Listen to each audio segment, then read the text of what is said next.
السلام عليكم ورحمة الله وبركاته. أهلا وسهلا بكم يا سنة أولى إعدادي في المراجعة بتاعة شهر 11 وشهر نوفمبر، ودي اللي هتيجي فيها إن شاء الله أو المتوقع اللي ممكن يجي منها الامتحان. طيب هنبدأ النهاردة هنحل بعض النماذج اللي طبعا نزلت لنا من كتاب الأضواء. وأول نموذج عندنا اللي هو النموذج الأول، وبيتكلم عن السؤال الأول. بيقول: أمامك خريطة صماء لقارة إفريقيا، اكتب الأرقام والمدلولات الموجودة عليها. مثلا رقم واحد هنا بيقول لك غابات. طيب فين الغابات دي؟ هنلاقيها تحت خالص اهي، غابات البحر المتوسط. احنا اتفقنا موجودة في الشمال وفي الجنوب. طيب اتنين، دائرة. دائرة موجودة في وسط أفريقيا، يبقى على طول دائرة الاستواء.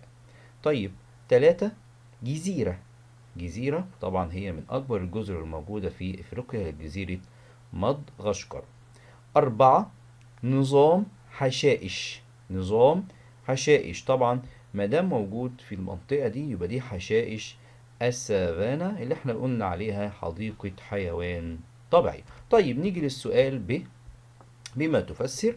بيقول لك: قيام الملك كاموس بحملة مفاجأة على مملكة كوش. يبقى بما تفسر قيام الملك كاموس بحملة مفاجأة على مملكة كوش. هنقول: لإجبار أميرها أمير كوش على قطع الإمدادات التي كانت تصل إلى الهكسوس عن طريق نهر النيل، وكمان عشان يأمن الحدود الجنوبية للبلاد. يبقى لو جالنا سؤال بما تفسر ليه الملك كاموس عمل حملة مفاجأة على مملكة كوش، هنقول عشان يجبر أميرها على قطع الإمدادات التي كانت تصل إلى الهكسوس عن طريق نهر النيل، وكمان علشان يأمن الحدود الجنوبية للبلاد. طيب ممكن يجينا سؤال تاني برضو: ليه عصر الدولة الحديثة عرف بعصر بناة الأهرام؟ أنا آسف، ليه عرف عصر الدولة الحديثة بعصر بناة الإمبراطورية؟ بناة الإمبراطورية أو المجد الحربي، ده طبعا لأن العصر ده تكونت إمبراطورية عظيمة. إمبراطورية قلنا هي دولة عظيمة بتضم عدد كبير من الدول. طيب فالإمبراطورية دي اتكونت إمتى؟ في عصر الدولة الحديثة. طيب امتدت الإمبراطورية فين؟ قال لك في قارتي آسيا وإفريقيا. يعني من فين لفين؟ قال لك من نهر الفرات. نهر الفرات ده فين؟ اللي هو في العراق في الشمال الشرقي، إلى الجندل الرابع جنوبا، إلى بلاد النوبة. طبعا الامتداد ده كبير جدا، إن مصر كانت في الفترة دي اللي في فترة عصر الدولة الحديثة كانت امتدادها كبير جدا، وبالتالي أطلق على مصر في تلك الفترة الإمبراطورية، وده في عصر الدولة الحديثة. طيب تعال ناخد سؤال تاني. بيقول لك: لمن تنسب الأعمال التالية؟ يعني مين اللي عمل العمل ده؟ اختار مكان دفن الملك تحتمس الأول. اللي هو مين؟ برافو، اللي هو أنيني. يبقى اللي اختار مكان دفن الملك تحتمس الأول اللي هو مين؟ أنيني. طيب هزم شعوب البحر المتوسط في عصر الدولة الحديثة. يا مين؟ برافو، اللي هو الملك رمسيس الثالث. طيب تولت الحكم. تولت يعني امرأة. عقب وفاة، بعد وفاة يعني أمين محات الرابع، هي الملكة سيبك نفرو. الملكة مين؟ سيبك نفرو. طيب اللي عمل سد اللاهون، مين أقام سد اللاهون؟ آمين محات الثالث. يبقى دي كده السؤال التاني. طيب تعالى ناخد بقى السؤال التالت اللي هو بيقول صح وخطأ، بس خلي بالكم في تصويب، يعني لو في خطأ لازم نصوب. تسقط الأمطار طوال العام في مناطق غابات البحر المتوسط. طبعا واضح جدا ان الإجابة خطأ، لأن غابات البحر المتوسط دي طبعا ما بتسقطش فيها أمطار طوال العام. أمال فين؟ الغابات المدارية المطيرة. طيب طائر الحباري هو أحد الطيور المعرضة للانقراض في نظام الصحاري الحارة. الإجابة صواب يعني صح. طيب تنمو أشجار الصمت داخل حشائش السافانا الغنية. الإجابة صحيحة.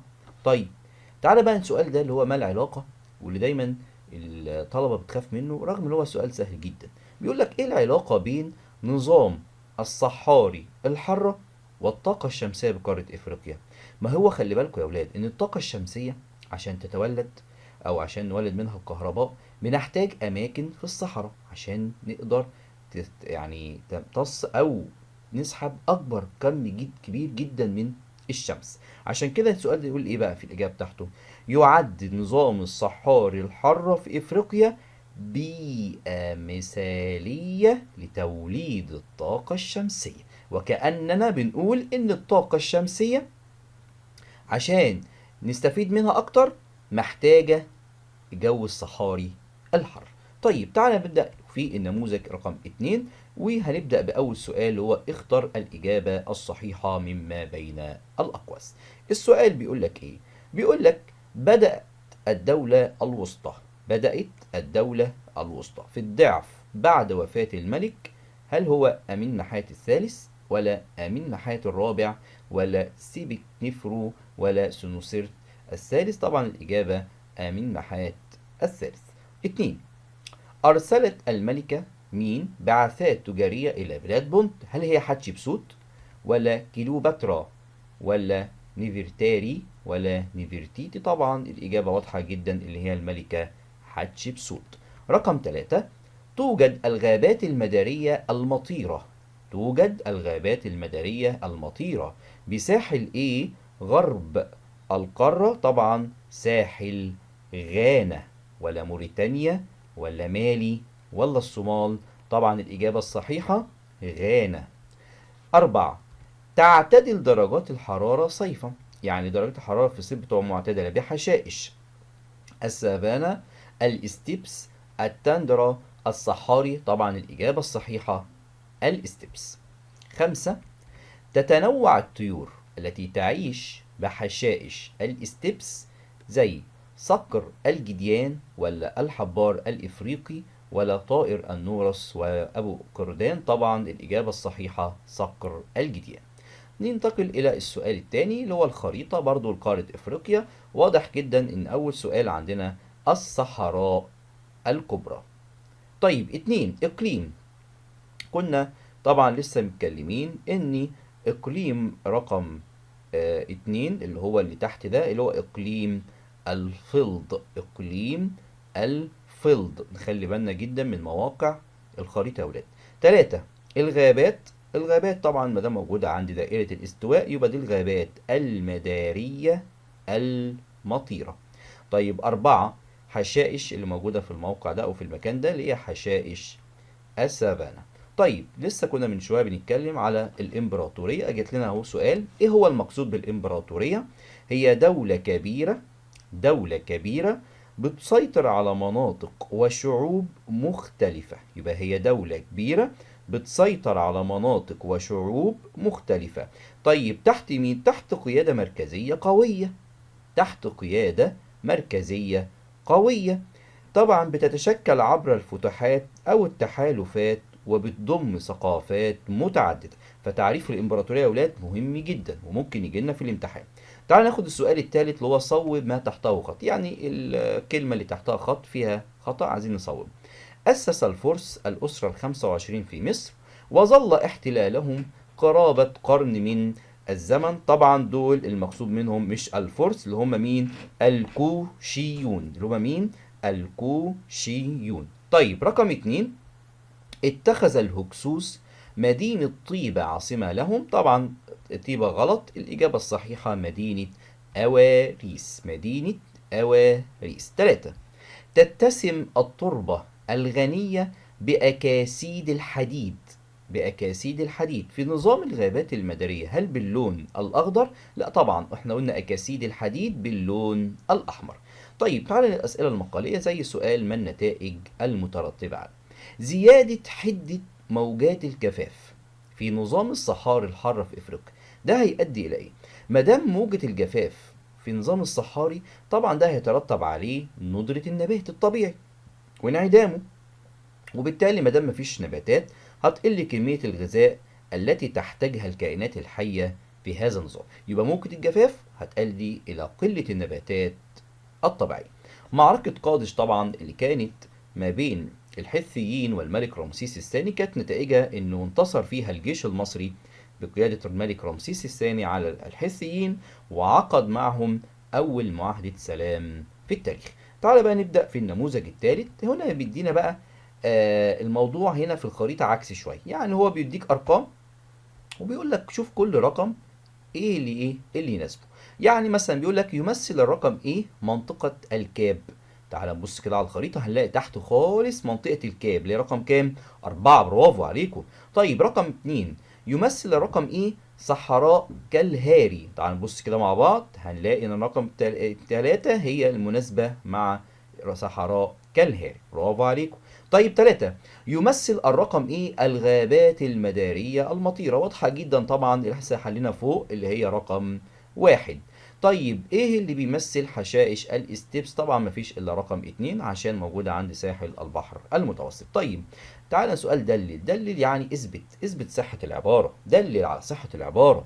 هل توجد علاقة وثيقة بين استقرار مصر في عصر الدولة الوسطى وتقدمها الاقتصادي؟ أكيد طبعا، إن ملوك الدولة الوسطى كانوا مهتمين جدا بتأمين الحدود وبناء الحصون، وكمان كانوا مهتمين جدا بالنشاط الاقتصادي. زي ايه النشاط الاقتصادي؟ ان هم طبعا استغلوا المناجم والمحاجر، وكان في نشاط تجاري مع البلاد المجاورة، واهتمامهم أيضا بالزراعة. عشان كده عرف عصر الدولة الوسطى بالرخاء الاقتصادي أو التقدم الاقتصادي. تعال نتكلم في السؤال الثاني، أكمل العبارات. من هو المؤسس الحقيقي للأسرة العشرين؟ طبعا هو الملك رمسيس الثالث. طيب تم طرد الهكسوس من مصر على يد الملك مين؟ أحمس الأول. حتى يقول لك إيه؟ أحمس طارد الهكسوس. 3 من أشهر المعارك التي خاضها الملك تحتمس الثالث طبعا معركة ماجدو. طيب 4 تسقط الأمطار على غابات البحر المتوسط في فصل الشتاء. 5 تنمو النباتات الشوكية وشجرة الأكسيا في نظام الصحاري الحارة. طيب هنا جينا برضو سؤال اللي هو ما العلاقة بين الأمطار وتنوع نظام السافانا؟ خلي بالكم احنا قلنا ان نظام السافانا بيتدرج في الأطوال على حسب كمية الأمطار، يبقى ده العلاقة طبعا على حسب كمية الأمطار. فنلاقي في عندنا السافانا البستانية، وفي عندنا السافانا المكشوفة، وفي عندنا السافانا الفقيرة. يبقى هنا كل نوع من أنواع السافانا بيختلف على حسب كمية الأمطار. تعال للسؤال الثالث، صح وغلط مع التصوير. أطلق أطلق على فترة حكم الملك رمسيس الثالث عصر الإمبراطورية الثانية. طبعا الإجابة خطأ، اللي هو الملك رمسيس الثاني. أنشأ الملك منتو حتب الثاني عاصمة جديدة للبلاد سميت إيسيتا تاو أو أثيتا تاو. طبعا الإجابة غلط طبعا أو خطأ، الملك آمن محات الأول. يتفاوت يعني يختلف حجم النظم البيئية في العالم. طبعا الإجابة واضحة جدا إن هي صح. ممكن يجي لنا مصطلح هنا يا ولاد اللي هو ما المقصود بالمدى الحراري السنوي. كلمة المدى الحراري هو الفرق بين متوسط درجات الحرارة بالنسبة لأعلى شهور السنة وأدنى شهور السنة. يعني زي مثلا فصل الصيف وفصل الشتاء بيبقى في اختلاف في درجات الحرارة، الجو حر أو الجو برد، فهو ده المدى الحراري السنوي.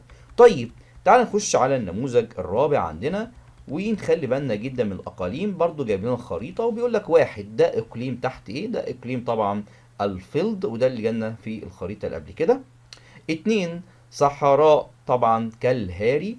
3 نظام غابات اللي هي المداري المطير. ورقم 4 نظام حشائش السافانا.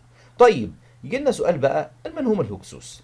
الهكسوس هم قبائل جاءت من آسيا، احتلت مصر واستقرت في شرق الدلتا، واتخذوا من أواريس عاصمة لهم. طيب تعال نختار الإجابة الصحيحة في السؤال الثاني. يرمز اسم الإله سيبك عند المصريين القدماء، هل هي الخصوبة ولا القوة ولا الموت ولا العدالة؟ طبعا القوة. مين اللي أعاد لعبادة آمون مكانتها؟ هل هو أحمس ولا توت عنخ آمون ولا تحتمس الثالث ولا الملكة حتشبسوت؟ طبعا هو الملك توت عنخ آمون. تعد غابات البحر المتوسط مراعي طبيعية. مراعي طبيعية، هل هي الأغنام ولا الطيور ولا التماسيح ولا النمور؟ طبعا الإجابة الصحيحة الأغنام. تقل الحيوانات بوضوح. تقل الحيوانات بوضوح، هل هو في نظام الحشائش البستانية ولا الحشائش الحارة ولا الحشائش المعتدلة ولا الصحاري الحارة؟ طبعا طبيعي يا ولاد ان الحيوانات بتقل في الاماكن الصحراوية، يبقى المكان اللي احنا المقصود به هنا اللي هو الصحاري الحار. تعال نقول السؤال اللي بعده، بما تفسر هو ليه الملك أمين محات الثالث أنشأ مقياس النيل عند الجندل الثاني؟ طبعا يا ولاد فكرة المقياس هو لمراقبة ارتفاع منسوب مياه النيل عشان يحددوا قيمة الضرائب، يبقى عشان يعرفوا منسوب مياه النيل وعشان يحددوا بناء عليه قيمة الضرائب. تعال نخش في السؤال الثالث، صح أم خطأ؟ عمل كاموس على تأمين الحدود الجنوبية لمصر. طبعا الإجابة صحيحة. استطاع الملك رمسيس الثالث عقد معاهدة السلام مع الحيثيين. طبعا الإجابة خطأ، الملك رمسيس الثاني.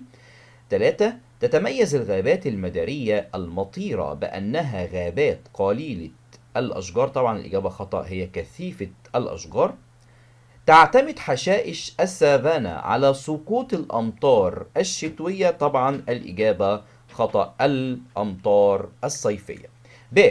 ما النتائج المترتبة الملك أحمس توجه الملك أحمس إلى الجنوب بعد طرد الهكسوس؟ طبعا لما توجه الملك أحمس إلى الجنوب بعد طرد الهكسوس ده ترتب عليه إيه؟ ترتب عليه إن هو أدى إلى القضاء على حركات التمرد وأعاد الأمن وتأمين الحدود الجنوبية لمصر. يبقى ما النتائج المترتبة على توجه الملك أحمس إلى الجنوب بعد طرد الهكسوس؟ أدى إلى القضاء على حركات التمرد وأعاد الأمن وتأمين الحدود الجنوبية إلى مصر. تعال بعد كده نخش على النموذج الخامس، برضو خريطة لقارة إفريقيا، وبيقول لنا هنا أول نظام غابات هو النظام طبعا البحر المتوسط. 2 طبعا مدار الجدي. 3 صحراء اللي هي تحت خالص ناميبيا. وآخر حاجة أحد الأنظمة البيئية اللي هي رقم 4 اللي هي الصحاري الحارة. بما تفسر ليه الملك أمين محات الثالث عمل سد اللاهون؟ طبعا فكرة السد يا ولاد لتخزين مياه الفيضان، عشان نخزن مياه الفيضان وحماية البلاد من المجاعة. يبقى لتخزين مياه الفيضان وحماية البلاد من المجاعة. طبعا ده في الوقت اللي بتنخفض فيه منسوب مياه النيل. السؤال الثاني اللي هو صوب ما تحته خط، ساندت سبك نفرو زوجها في الكفاح ضد الهكسوس. طبعا الإجابة الصحيحة إياح حطب. يعتبر الملك توت عنخ آمون هو ملك الحرب والسلام. طبعا الإجابة الصحيحة هو رمسيس الثاني. تسقط الأمطار طوال العام في مناطق نظام غابات البحر المتوسط. طبعا الإجابة الصحيحة اللي هو الغابات المدارية المطيرة. تنقسم حشائش السافانا إلى 4 أقسام. طبعا الإجابة الصحيحة إلى 3 أقسام. السؤال دلل ليه أشجار الغابات أو تعد أشجار الغابات المدارية المطيرة ذات أهمية سياحية؟ ليه؟ هتقول طبعا هي مقصد لعدد كبير من السياح لما تتميز به من أشجار كثيفة وحيوانات متنوعة. تعال للسؤال الثالث، اكتب ما تشير إليه العبارة. العاصمة الموحدة لمصر في عهد الملك منتو حتب الثاني طبعا كانت مدينة طيبة. معركة انتصر فيها تحتمس الثالث على أمراء آسيا. طبعا معركة ماجدو. غابات توجد في منطقة الكاب أقصى جنوب غرب القارة الإفريقية اللي هي غابات البحر المتوسط. مادام قال لك الفرق بين متوسط درجات الحرارة بالنسبة لأعلى شهور السنة وأدنى شهور السنة ده هو المدى الحراري السنوي. والسؤال ده طبعا اللي هو آخر سؤال معانا، ما النتائج المترتبة على تحويل مساحات كبيرة من حشائش الاستبس إلى أرض زراعية، ده هيؤدي إلى إيه؟ طبعا ده أدى إلى حدوث تغير في التنوع الحيوي وانقراض العديد من الحيوانات وتدهور التربة، وتحول عدد كبير من السكان في نطاق الاستبس إلى العمل في الزراعة والرعي. طبعا ده أدى إلى تدهور النظام البيئي في تلك المناطق. وإلى هنا انتهى المراجعة، ومع التوفيق طبعا لولادنا في الامتحانات الشهرية، ونلتقي إن شاء الله في حلقة جديدة. معكم مستر أسامة النوبي.